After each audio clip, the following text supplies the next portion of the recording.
si voy a hablar de esencia, en realidad lo que soy padre. Eso es lo que soy. Todo el resto es profesión, y pasión, y amor, y todo lo que le quieras poner. Pero en mi esencia soy padre, soy familia, soy amigo de mis amigos, me encanta hacerme amigos. Esa es mi esencia.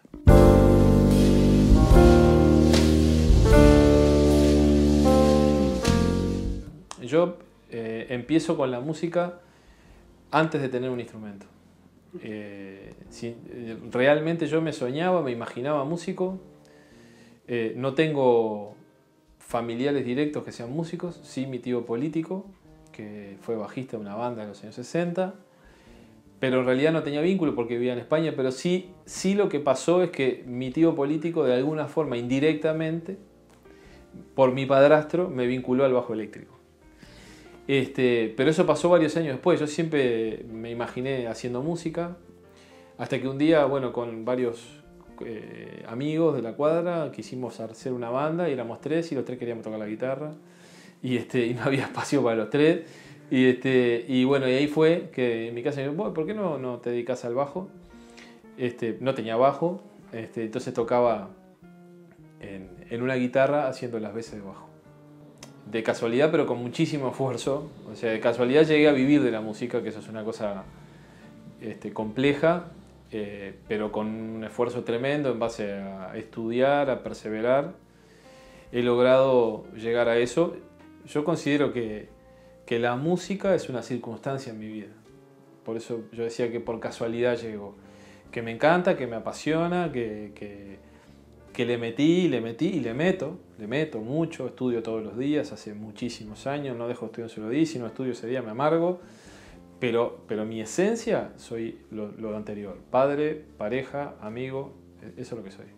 Soy un individuo que la música es mi cable a tierra, mi forma de vida, mi forma de pensar, de alguna forma todo pasa por ese lugar, en lo profesional y en la vida también, en cómo entender la vida. Las cosas que yo percibo muchas veces están pensadas desde un ámbito más de compartir, de estar con amigos que estén... O sea, sí el que haga música puede ser un hecho, pero el hacer música es un elemento que genera algo que es vinculante al entorno, no es algo individual, y eso es una cosa en la música que ya hablaremos más adelante, supongo, sobre el tema del abordaje de la pandemia, ¿no? De lo que pasa en la forma de vida de quien se dedica a hacer arte. 2020, el año del desafío para los artistas, desde muchos lugares. Primero, aparecería como lo más difícil, lo económico. Pero en realidad, sí es un problema muy grave el tema económico para el artista, porque... concretamente nosotros estamos, creo que en el mes 15 que se cerró todo, ¿no? Fue en marzo del 2020 y estamos en junio del 2021. Entonces cualquier persona que esté 15 meses sin trabajar, ya sabemos lo que es eso. Seas quien seas, hagas lo que hagas, económicamente es un desastre. Ahora, lo más difícil de todo es mantener la llama encendida, ¿no? Porque la música no es una profesión exclusivamente, es una pasión, profesión, o profesión, pasión. Y ahí hay que, de alguna forma, mostrarle a quienes no son artistas, en este caso yo hablo de la música porque es lo que manejo, no puedo hablar de otras ramas del arte, pero supongo que pasa lo mismo, que por más que sea una pasión, uno no puede vivir gratis. Y que para que se transforme en una profesión hay que trabajar muchísimo. O sea, hay que estudiar muchísimo. Hay que invertir muchísimo dinero y muchísimo tiempo. Y de buenas a primeras se corta eso. Y entonces a vos te surgen varias cosas. ¿De qué voy a vivir? ¿Cuándo se va a activar? ¿Cómo voy a hacer para volver? ¿Cómo hago para no dejar de practicar? Porque a mí me pasa mucho que hay gente que me dice, bueno, pero vos ya sos profesor, vos no estudiás. Sí, o sea, yo estudio todos los días. Hay una cita famosísima de Bach que él dice en uno de sus textos: si yo no toco todos los días, lo notan mis dedos, porque se endurecen. Si no estudio todos los días, al segundo día lo van a notar mis ojos, porque me va a costar leer la partitura. Y si estoy 3 días sin estudiar, lo van a notar todos lo que me vaya a ver en el concierto, porque me voy a equivocar todo el tiempo, ¿no? Entonces, implica estar todos los días arriba del instrumento. Y ese elemento de estar arriba del instrumento precisa de un estado de ánimo bueno. Porque imagínese aquel que no es músico que va a aprender a manejar. Tiene que manejar el auto, no puede hacer teoría, leer y no. Ahora se sube mal, desganado, preocupado, porque no tiene trabajo, porque tiene familia, porque tiene que ingresarlo. ¿Y qué es lo que va a pasar? Y te vas a comer una roja o un cartel de padre.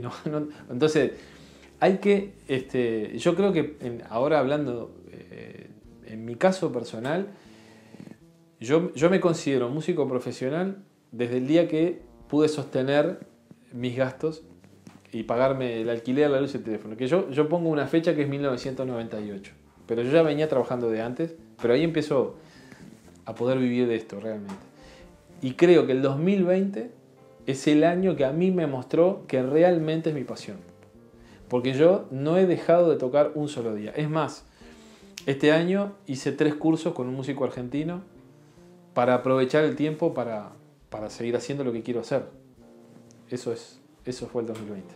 Las adaptaciones más profundas que tuve que hacer para seguir en esto, bueno, fue el trabajo virtual, tanto como docente. Yo ya lo venía haciendo, ya hace unos 4 o 5 años, pero con muy pocos alumnos.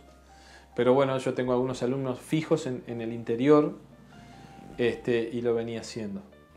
Pero bueno, el 2020 fue el año que yo tuve que empezar a investigar las plataformas que se utilizan en profundidad, cuál era la que me servía mejor.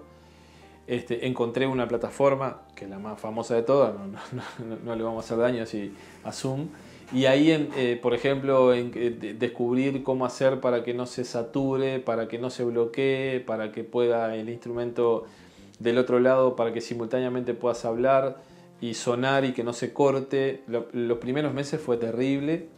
Yo pasé a trabajar, y en la actualidad lo estoy haciendo casi que el 80% es virtual.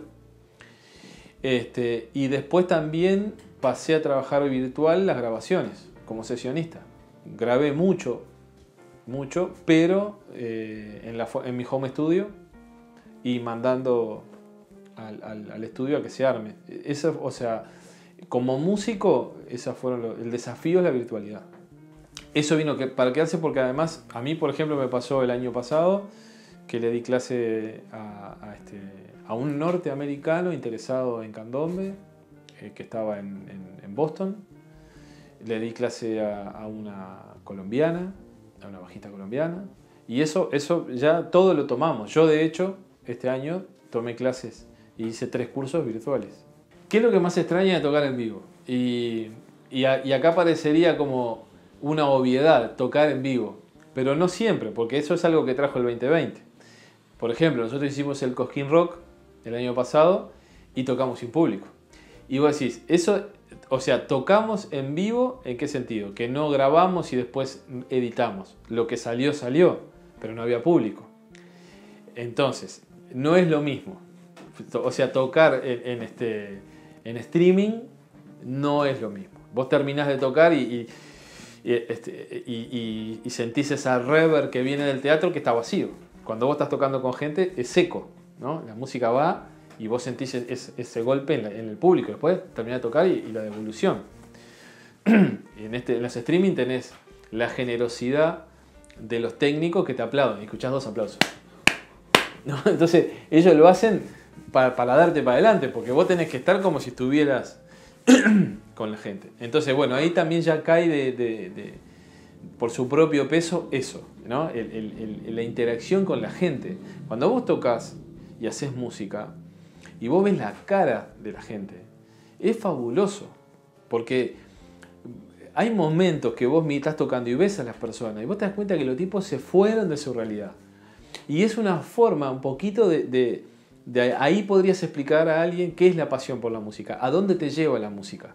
Te lleva a un lugar que es difícil de explicar, es inmaterial, es profundo, es esencial.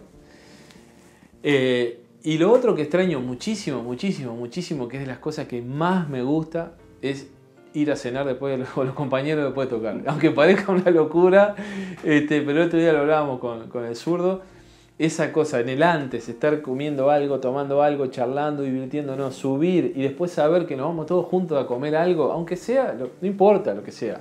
Pero ese instante de estar todos juntos, riéndonos, o charlando, o ajustando, pasó esto, aquello, lo otro, eso lo extraño muchísimo, muchísimo.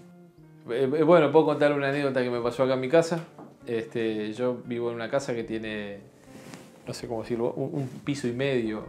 No sé, hay una escalera que sube acá al estudio, que tiene una baranda de metal, y de que la escalera sí tiene una baranda que es de metal, y siempre me imaginé deslizándome por esa baranda. Y un día lo quise hacer. Y cuando hice los primeros 20 centímetros tenía puesto un pantalón cargo y enganché el bolsillo en la baranda de la escalera y me caí para abajo de cabeza unos 2,5 metros. Y bueno, pero estoy acá todavía. ¿Sí?